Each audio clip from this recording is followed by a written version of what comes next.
reason why one race think they're better than the other is because they acquire technology. If you look at Africa, the reason why they are able to introduce their religion, their language, is because of the gunpowder. Our fathers fought, but they didn't have the gunpowder. So true. Technology defeated them.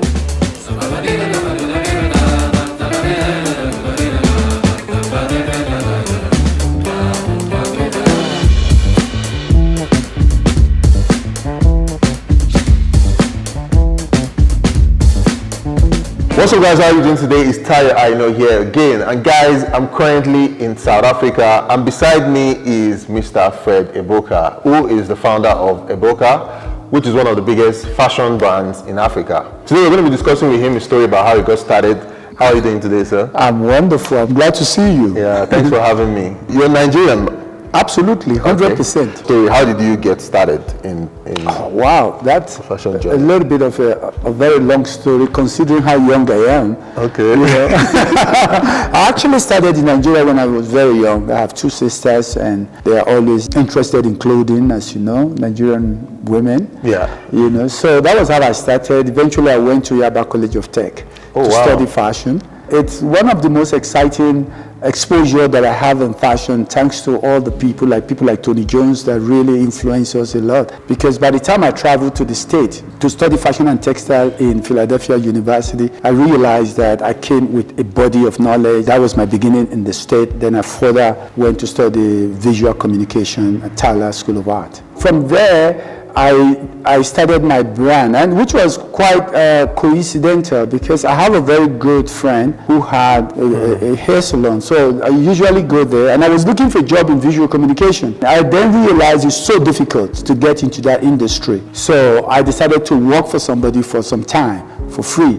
just to get some knowledge. And eventually I started making things, and I would go to that my friend's salon, and those things would be bought off me, mainly men's clothing. And that was how I then opened my studio in Philadelphia. So I'm not one of those people who are so fond of America as a place to live. And people my age, actually at that time, we wanted to come back home. Oh, really? Yeah, absolutely. We love our country to pieces. You know, it was Nigeria or nowhere.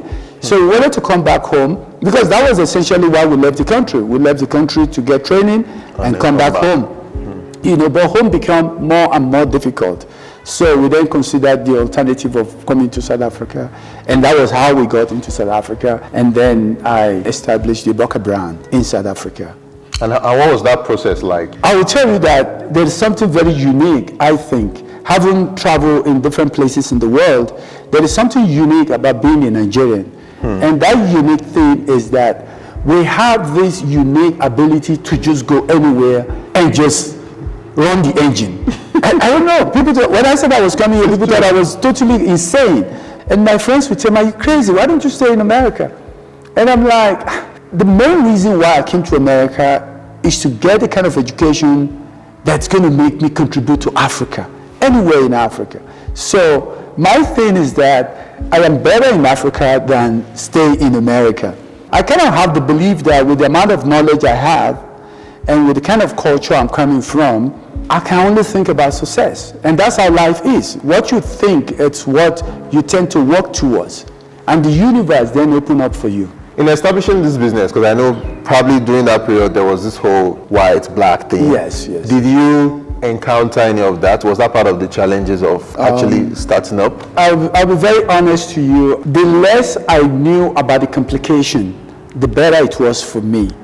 Even though I was aware, and you must remember what really helped me a lot is that I grew up in a country where racism was not common knowledge. I have to learn about racism in America, and it pissed me off because I couldn't understand. I was brought up to be special, so it was like, hey, wake up call that some parts of the world think they're better than us. But so it was a challenge. It made me learn a whole lot of things.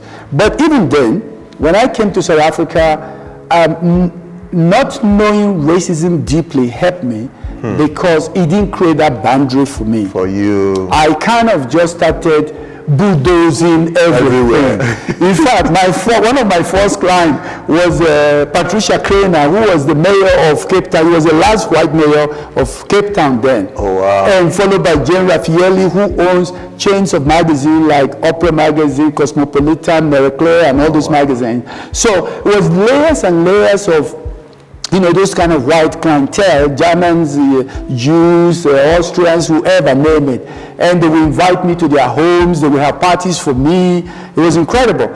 And most of the designers then were all white. I was the only black designer then. Oh, wow. Yes. So, and it was very difficult then to be top South African designer, because you go through a board that will interview you, try to see your work, your experience, which is very good because they are able to filter you know, who they have at the top.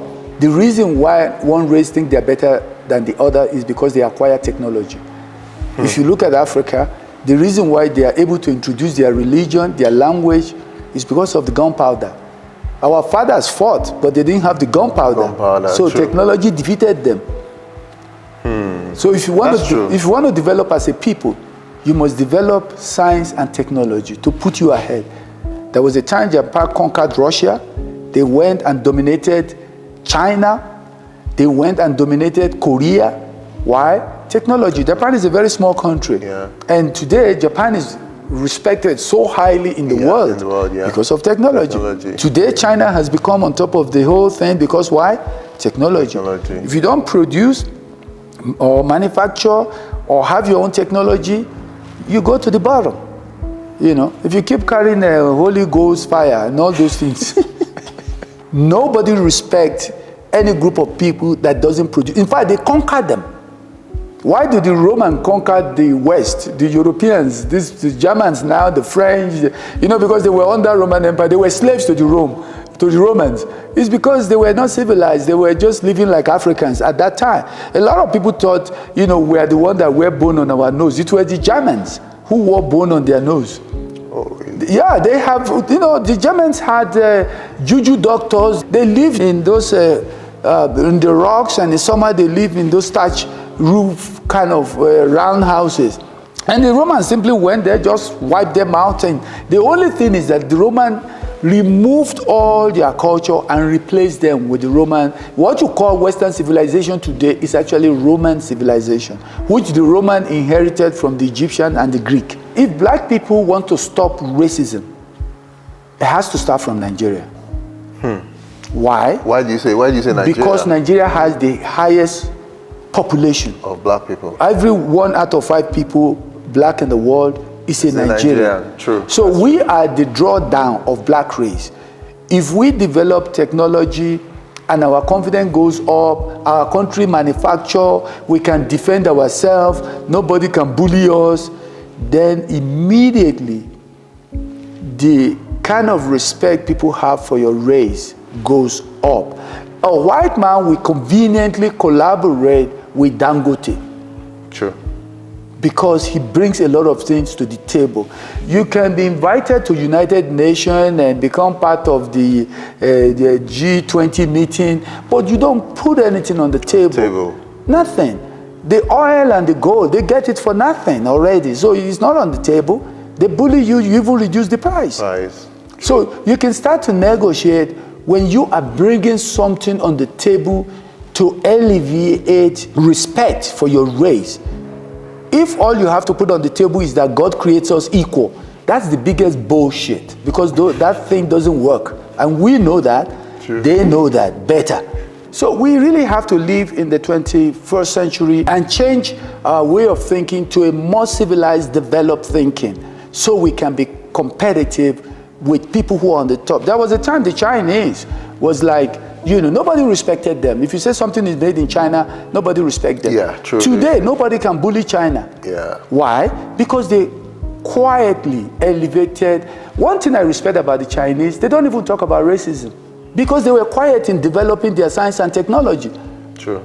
Right? They made China the production hub for the world. Whether you like it or not, you want to produce in China. And we in Africa, we are supposed to learn from that. And we are supposed to be stubborn and say, hell, we are going to produce in Africa. You know, I went to China to produce my products. I went there with my daughter, met a friend of mine in China, and I was privileged to go around these factories, look at how they are doing things and stuff. And I sit back overnight in the hotel, and I started thinking.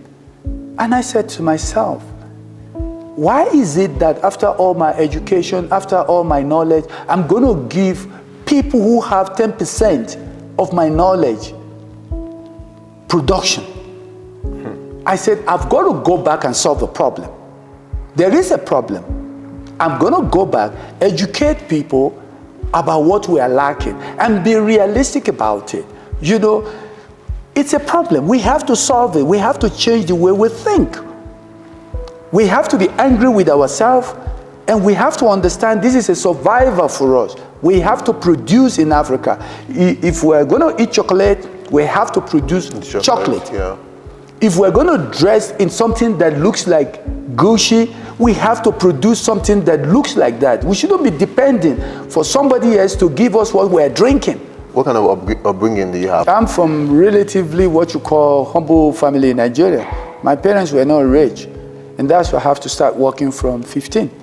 I actually started making clothes around 16 years old. I was making belts and just to survive.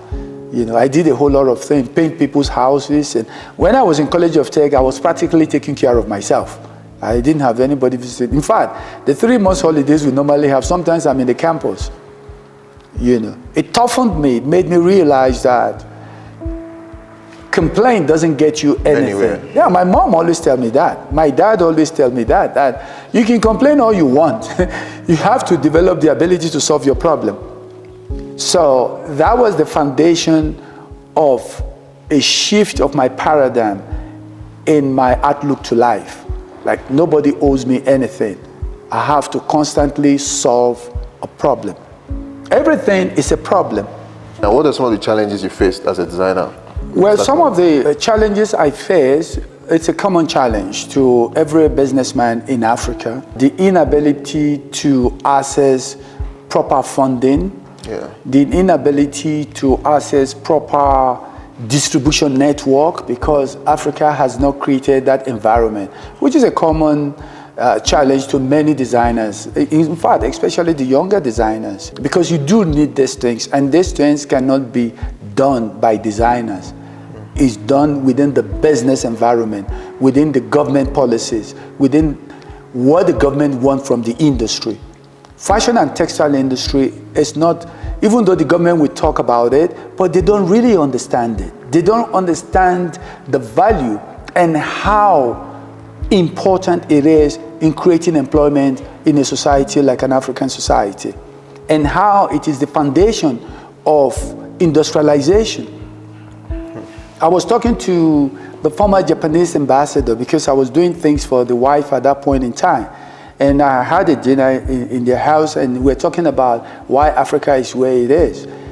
And he was explaining that many people didn't know that Japan used to do a lot in textile and fashion because they have moved on to high tech.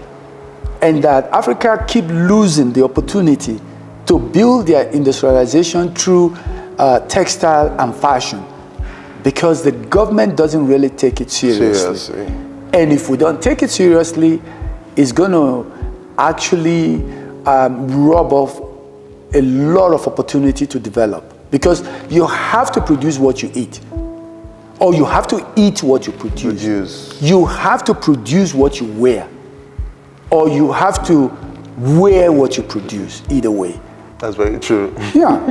That's very true. I totally agree with that myself. What are some of the highlights of your career?